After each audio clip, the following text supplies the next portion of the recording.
Welcome to Tips Studio. Hope you like this desert background. Glad to have you here. I've been looking forward to discussing your trading journey and the lessons you've learned along the way. Glad to be here, especially to talk about something real. Why most traders fail, especially in the futures and stock markets. Exactly. And you've mastered the mental game. Let's get into it. Why do so many traders lose money? Bro, it's not just about the charts. First, it's lack of knowledge. But even after they get the strategy, if the mindset isn't right, it doesn't matter. Think about it.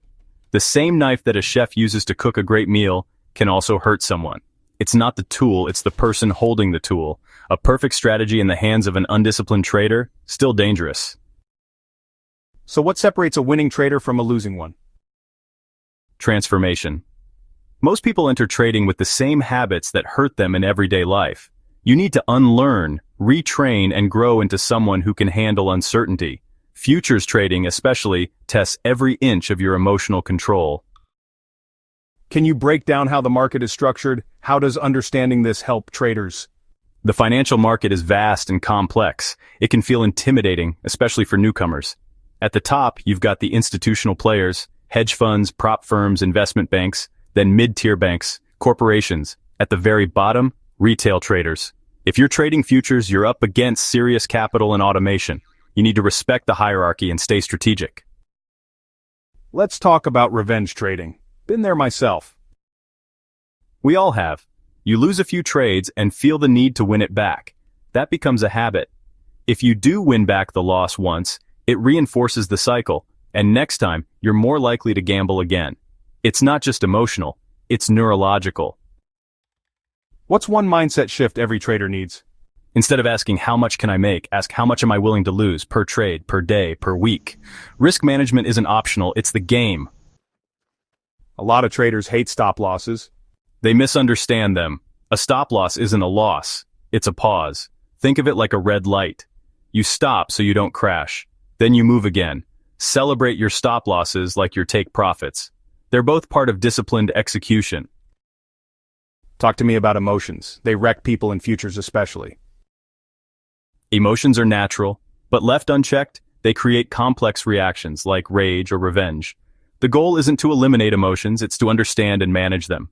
Complex emotions come from dwelling too long on basic ones. You lose a trade, feel bad, normal, but start obsessing, and now you're building regret, anger, frustration. That's when mistakes happen.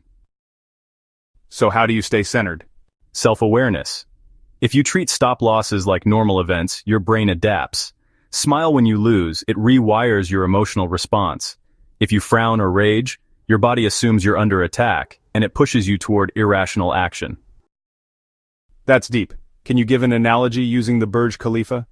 Of course, a building like the Burj Khalifa isn't built on emotion. It's built on foundation and structure. Same with trading. The version of you who's emotional and impulsive, that version can't handle futures markets. You've got to unlearn, relearn, and evolve.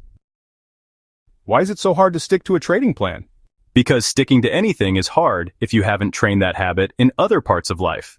If you can't follow a workout routine or daily schedule, trading won't magically be different. Good trading is boring. The best traders are okay with routine, process, and patience.